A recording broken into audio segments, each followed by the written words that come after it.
More now on a story we were telling you about just a moment ago. The Bank of Canada has cut its benchmark interest rate to 2.75% today. The 25 basis point reduction marks the 7th consecutive rate reduction by the central bank. The BOC says it's going to proceed carefully with any further reductions, warning of a possible new crisis that could be caused by the Trump administration's tariffs. Canada's key rate has now shrunk by 225 basis points in the last 9 months, making it one of the most aggressive central banks in the world. And joining us live with more of a housing perspective to all of this is Phil Soper, President and CEO of Royal LePage. Phil, it's good to see you. And thanks so much for joining us this afternoon. My pleasure.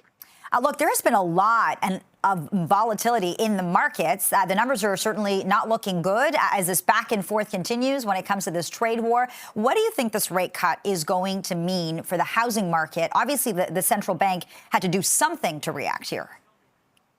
Well, structurally, I mean, financially, it's going to make homes more affordable. As a matter of fact, we've been through a period of 2.5 years now where home prices have been stable, or in, for example, the 416 in Ontario actually declined a bit.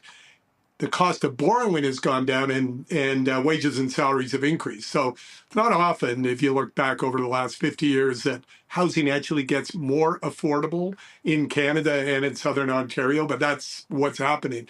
But that's just structurally.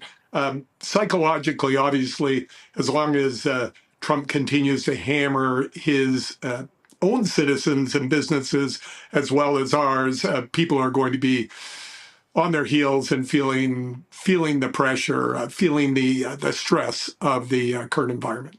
Yeah, I mean, every day you wake up and it's something new. You just don't know what to expect when it comes to this administration and this trade war. Can I just ask you how buyers and sellers are feeling at this uncertain time?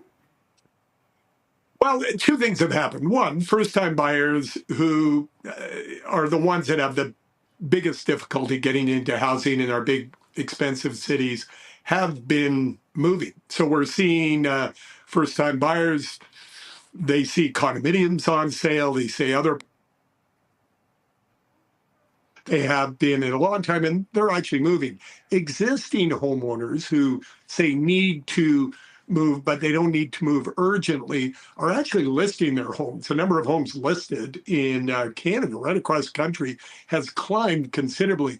But what they're not doing is the typical housing shortage in Canada approach of listing, selling, and then looking for a home, because the big challenge used to be, gosh, what if I sell my house and I can't find another one? Now they're waiting for their current house to sell before they commit to buying something, and it's created something of an impasse, a standoff in the market.